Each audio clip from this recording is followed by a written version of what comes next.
Perkenalkan, nama saya Ferry Prapanca dari kelas Geologi Struktur A, kelompok praktikum Geologi Struktur 7.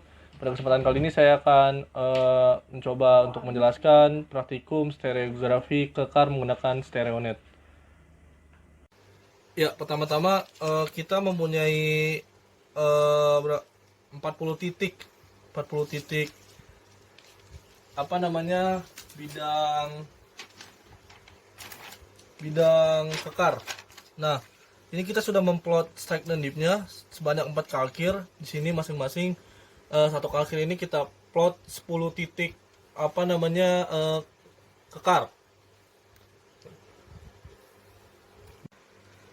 Selanjutnya setelah tadi kita mendapatkan 40 titik itu, terus kita menggabungkan titik apa, kan kita tadi sudah punya strike dan dip dari 40 titik kekar.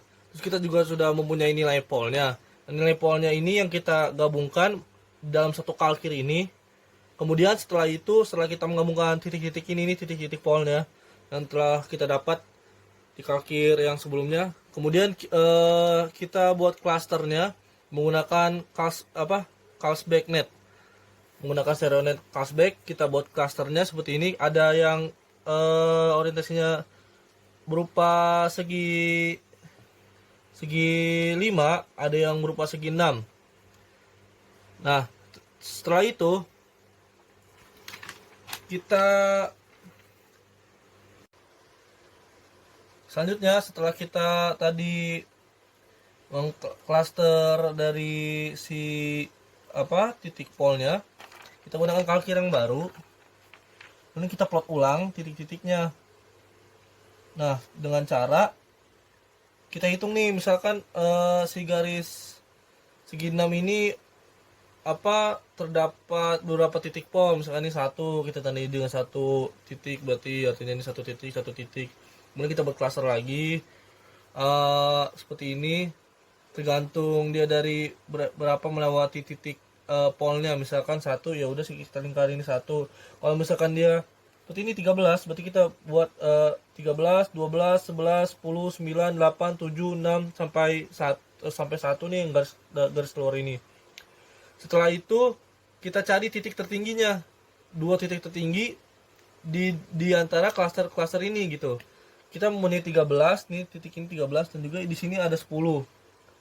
Setelah kita dapat si titik tertingginya, kita beralih menggunakan stereonet Smith lagi. Tapi sebelumnya kan kita nih di sini nih di Smith saya nih, saya mempunyai kalkir yang baru. Nah, ini sebelumnya kita plot dulu berdasarkan titik tertinggi dari kalkir yang sebelumnya yang kita tandai klaster-klaster ini. 2 titik tertinggi ini kita plot lagi menggunakan kalkir yang baru yang ini di Smith. Sebelumnya kita sudah memplot ulang. Kita tandai titik tertingginya, kita dapat nih. Tadi menghasilkan perpotongan titik tertinggi tadi menghasilkan perpotongan. Terus perpotongan titik itu kita tandai ini dengan sigma 2 di sini. Sigma 2 di sini. Nah, sigma 2 ini kemudian kita taruh di ekuator seperti ini. Nah, kita arahkan 90 derajat menjauh dari si sigma 2 ini. Nah, kita dapat tadi titiknya di sini. Setelah itu kita buat busur baru seperti ini, putus-putus tapi garisnya.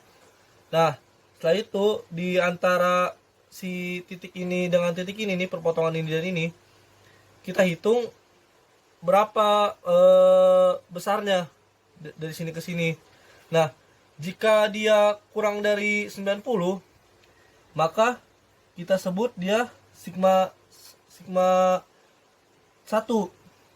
Jika dia lebih dari 90, kita sebut dia sigma 2. Nah, ini kita dapat ini kurang dari 90. Oleh sebab itu kita sebut ini sigma 1. Gimana kita taruh letak sigma 1-nya? Jarak dari sini ke sini kita bagi 2. Nah, kita titik tengahnya kita tandai dengan sigma 1. Kemudian kita tambahkan 90 derajat menuju ke bawah untuk mencari sigma 3-nya. Setelah kita dapat, terus kita mencari nilai trend dan plunge. Gimana caranya mencari nilai trend dan plunge? Pertama kita nyari dulu nilai plunge-nya. Caranya dengan cara memutar si sigma ini, masing-masing sigma ini ke bidang ekuator. Kemudian kita tandai garis menuju ke primitive circle. Nah, primitive circle ini nanti sebagai penanda berapa dia jaraknya dari primitive circle ke si sigma ini masing-masing berapa. Kita tandai nilai plunge, kita dapat nih sigma 1 sebesar 64, sigma 2 sebesar 22, sigma 3 sebesar 20 derajat.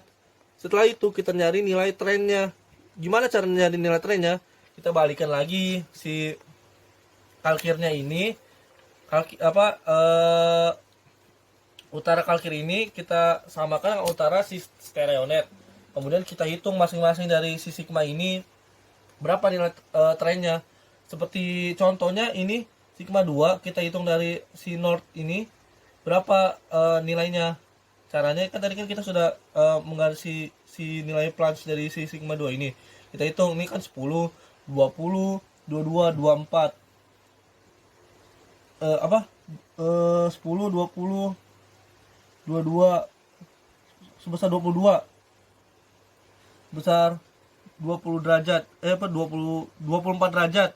Sebesar 24 derajat. Kita plot. Ini 24 ya. 24 derajat. Nah, kita tanda ini sebesar 24 derajat north dari east. Ini dia nih, tuh. 24 derajat ini. 24 derajat dari si east. Kemudian berlaku untuk sigma-sigma yang lainnya seperti itu. Jadi kita taruh dia di utara, terus kita hitung orientasinya berapa besar trennya. Oke, udah. Setelah kita dapat nilai dari keseluruhan tren dan plunge sigma 1, sigma 2, sigma 3, kemudian kita menentukan tipe dari si sesar ini apa gitu. Kita ini kan mendapatkan yang arahnya dekat, sigmanya yang dekat dengan titik pusat ini. Di sini kita mendapatkan yang paling dekat itu adalah sigma 1. Kalau yang paling dekat itu sigma 1, berarti itu sesarnya sesar normal. Jadi kita sesar ini tuh mendapat di perhitungan kita ini kita mendapatkan itu sesar normal. Terima kasih atas perhatiannya, kurang lebihnya mohon dimaafkan. Sampai jumpa.